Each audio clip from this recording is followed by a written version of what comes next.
You can see they're all going after, they're all ganging up on the wolf. Trying to spit it, which is pretty funny.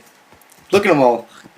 You can hear him getting the spit and just hacking it up. Hey, what is up guys? Merganman4 here, back with another Minecraft video, and today I'm going to be showcasing the 16W39A snapshot, which is not the first snapshot for Minecraft 1.11, but the first snapshot that really added in anything significant other than bug fixes or slight changes to things that were already there. This one has actually quite a few really cool things. You can see that in front of me for sure, but I promise you it'll get more exciting than just this. We're going to start off with a couple of little changes. First off, we have a new type of villager here called the cartographer, and it will trade you for map related stuff like paper, compasses, empty maps. But what's really cool is there are two new types of maps that are added in here. They're both labeled under treasure maps. We've got Ocean Explorer maps and Woodland Explorer maps, so I'll show you what those are. First off, I will show you the ocean map because this is unexplored. You can see my dot up in the upper right corner, and the smaller the dot, the further away you are, so you can see I'm pretty far away from the ocean temple that is pretty clearly labeled on the map here, and so the texture will remain like this, as just mere outlines of the land until, or well in this case ocean, until I actually reach that area, and then it'll start filling out like a normal map, but the monument will remain there. Now this one is filled out. So this is the woodland, and you might be wondering what structure spawns in the woods, and there's a new structure that I'm not going to get into quite yet. I want to leave it as a surprise for those of you who haven't seen it yet, because it is actually really, really cool. But you can see the label there on the map. But yeah, so it's pretty much like a normal map. Get out of my face, villager. Get out. Anyways, we also have the return of the green-robed villager. I don't know when the last time he was in the game, but he does spawn naturally again. He's labeled as the Nitwit, and you can't really do anything with it. And then one other change I wanted to show was, where is it, the zombie villagers. They now have their own sounds. So you can hear that. It's a slightly modified zombie sound. It's deeper, and so that one sounded pretty normal, but they've also got their own deeper sounds. Next up, we've got a couple of new blocks. Now this block here is the Observer block, and it's not entirely new. It's actually been ported from Pocket Edition, and I'm not sure how long it's been there for, but I think it's been quite a while. And now we finally got it in the main PC game. Now what's really cool about this is that it detects block updates, and when it receives a block update, it sends a quick redstone signal through there. It's only one strong, so you'll need to have a redstone repeater. And yeah, it's really useful for doing a whole bunch of redstone things. I'm not going to get into anything specific, but it makes things a whole lot easier. You'll see what I mean when I do this. So you can see it activated that dispenser there, and so it doesn't stay on if the block remains there. You can see it always just does one quick little tick. The Observer block is crafted with 6 cobblestone, 2 redstone, and 1 nether quartz, like so. And now we have this new thing. As you can see, it is very, very similar to the shulker, which was added in the last update. However, it is not a shulker. In fact, this block is called the Shulkur Box, and it is crafted with 2 shulker shells, which you will now get as drops from shulkers, and a chest in the center. Now what's really, really cool about the Shulkur Box is you saw that it was placed down by the dispenser. And guess what? Bam, it's full of stuff. It acts like a chest, and I love the animation that it has there as if it's a shulker. It's a great animation. And I'm going to destroy it. It drops itself as an item. Place it down again. Bam, it still has all its stuff in it. It's absolutely amazing. It's not quite a backpack, but I don't really care because I think this is a much more creative option, and I really, really like this. Now, you might be wondering, well, you know what, infinite storage, you'll just keep putting shulker boxes inside other shulker boxes, but you cannot do that. They can be placed inside any other inventory, but not the shulker box itself, which makes a lot of sense because infinite inventories would be quite cheaty. And as you can see, it comes in all sorts of different flavors, which is fantastic. I think I prefer the original purple model, but it's pretty cool that you have the option to dye them, and the designs are just really, really neat. Now, as far as I could tell, I couldn't find a crafting recipe for any of these. I did try putting the Shulkur Box in the crafting grid with the die, and it came out with that Shulkur Box right there. So I'm not sure if that's a bug or if they just haven't added the recipe in. And also, what's really neat about these is you might notice that these ones are actually upside down, while these ones are right side up.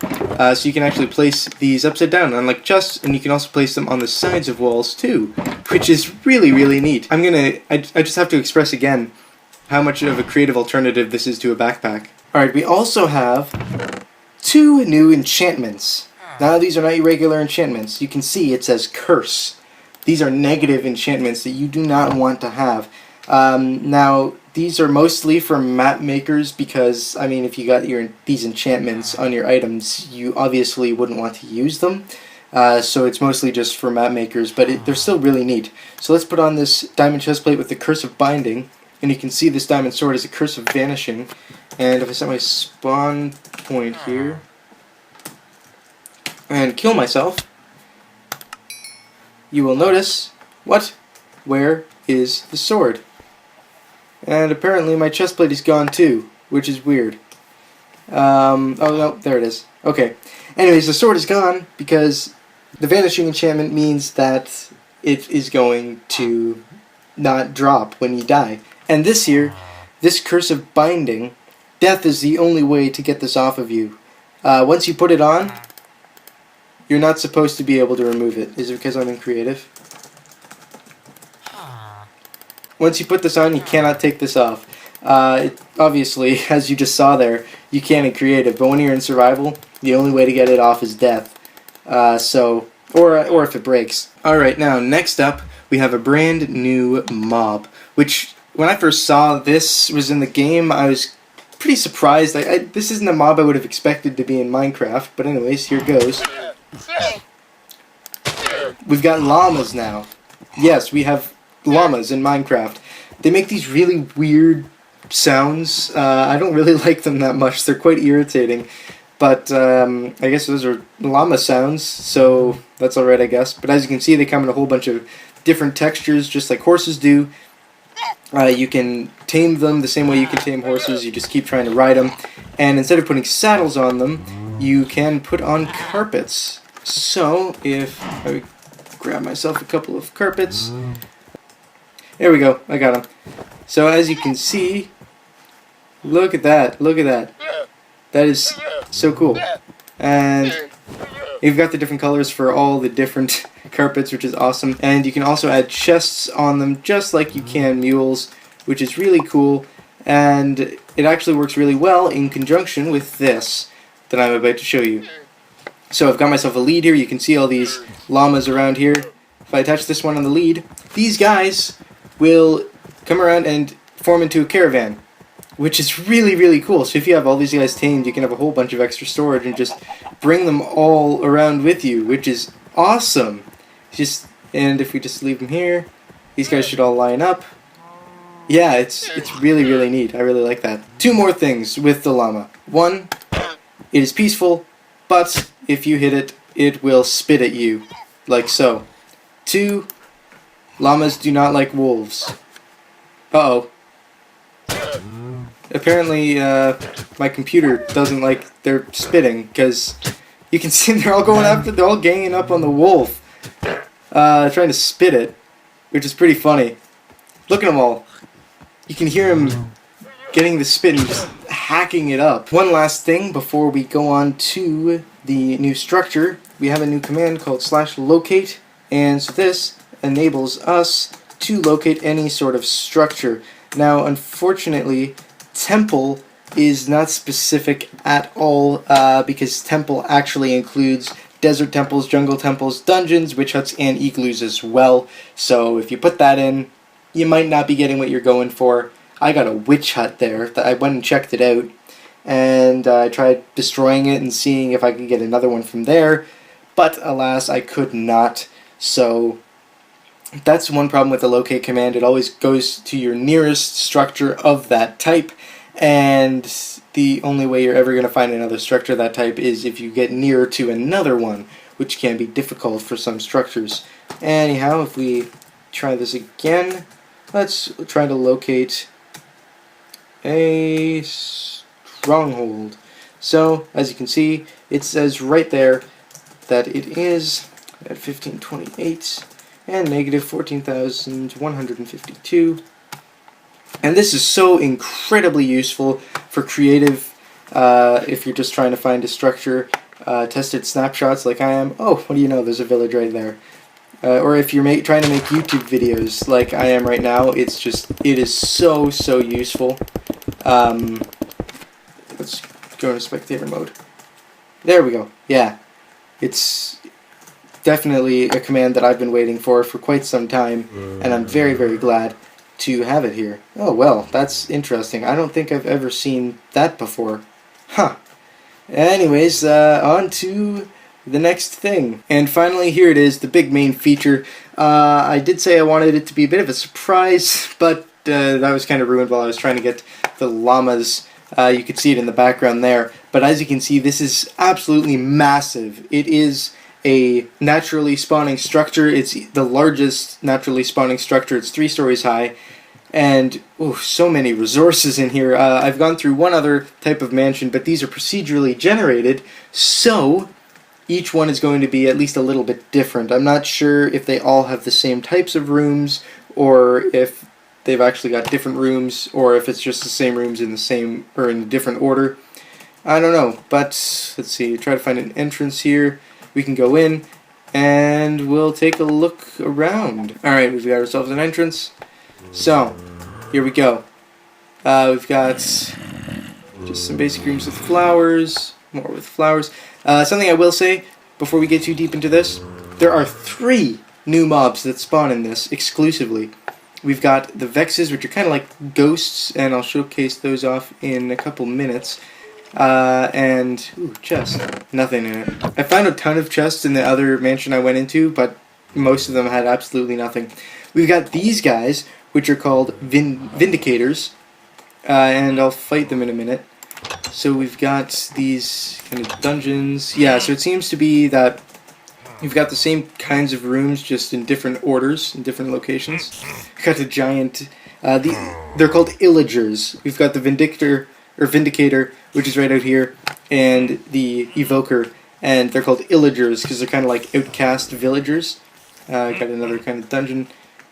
Another mushroom farm, and as you can hear, they make their own sounds, which is really cool. And let's see, let's get myself a diamond sword. Let's see what we can do. These guys are probably going to kill me pretty quick, because these guys are hostile. They're also hostile to villagers too. As you can see, they wield some iron axes. Oh, that is not good. Alright, anyways, as you can see, they will drop emeralds, and they will sometimes drop their iron axes, which is pretty cool. Now if we go along, let's see, what else can we find? We've got another villager thingy, another mushroom farm thing. More of those. The thing I can't get over is how absolutely dang massive these things are. It's incredible. And that actually leads me to my one real complaint about this. This structure is absolutely awesome, but it doesn't feel like vanilla Minecraft. That's the main thing. It feels like a mod to me. This feels like something that would come out of ore spawn, which I really don't like. But I mean, it is really cool, and it's good to see. Oh, what's up here? It's good to see that effort like this is going into the update. Ooh, we got some loot. Nothing too crazy. But it's basically like loot from other things like temples, stuff like that. We've got a library here with a ton of bookshelves. That's good. Another library. Lots of these Vindicators. We've got this area here. Ooh, chest. Ah, there we go. That has a bit better stuff, I guess. I don't know, it seems... The loot isn't too fantastic for the challenge that this seems to present.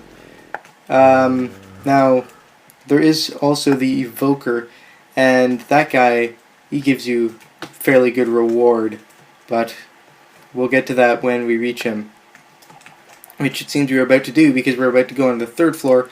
The Evoker appears, I think, only once per mansion, and these things are very rare. And so they will spawn on the 3rd floors of mansions. Just trying to lag a bit more. Oh, look at this! It's a cat thingy. There we go. There he is. I should have known that his texture was a lot more distinctive. Look at that guy. He's got those real angry eyebrows. He does not seem happy. So let's set my spawn point. Change my game mode. Here we go. You can see he's raising his arms because he's going to cast some spells on me. Oh no! Oh jeez. So you just saw that. So he does 2 things. He spawns in one new mob called the Vex, which are kind of like ghosts. I think I mentioned them. And oh shoot! Oh. And as you can see, he also has that spell where he just kind of shoots out a whole bunch of spikes at you, which is a bit difficult to evade, it would seem. Where'd he go? Wait, there you are, buddy. Ow. Oh yeah, there we go, he just spawned a Vex. Okay, so he's not too difficult to defeat. And I think these Vexes, they make some really creepy sounds. They only spawn via this guy, the Evoker. But yeah, they're really quite creepy actually. And you can see, from that guy, I got this drop, the Totem of Undying. I think that's pretty much it for the rooms in here. Anyways, I'm gonna let myself die by one of these guys. Come on, attack me. Wait, was there another one? Oh, there's another Vindicator. Or not Vindicator, Evoker. Now I got 2 of these guys. So I guess more than one can spawn in here. Anyways. Come on, attack me. Kill me. Kill me. Watch what happens when they kill me. Hey. Yeah, there we go. And that's what the Totem of Undying does. It's such a cool item, actually. Unfortunately, I'm used to playing now with keep inventory on. And so usually it's not that big of a deal to be saved from death for me anymore. But for those of you who don't use keep inventory in survival, this is an incredible item, because if you just accidentally die and lose all your stuff, this would prevent that from happening, which is really, really neat. And as you can see, it gives a bit of regeneration and also absorption. But yeah, I think that is basically it for this snapshot overview. I hope you guys enjoyed. I hope you guys were informed. And this is looking to be a pretty cool update, way better than 1.10. So I don't know how many more snapshots there will be. Hopefully we'll get a couple more with some great new features, because I remember 1.10 only had the 1 snapshot with anything significant. So hopefully we can get a little bit more that I can do some snapshot overviews on. But yeah, so hope you enjoyed. If you did like and subscribe, it's greatly appreciated. And Merkin Man 4, over and out. I'll see you guys later.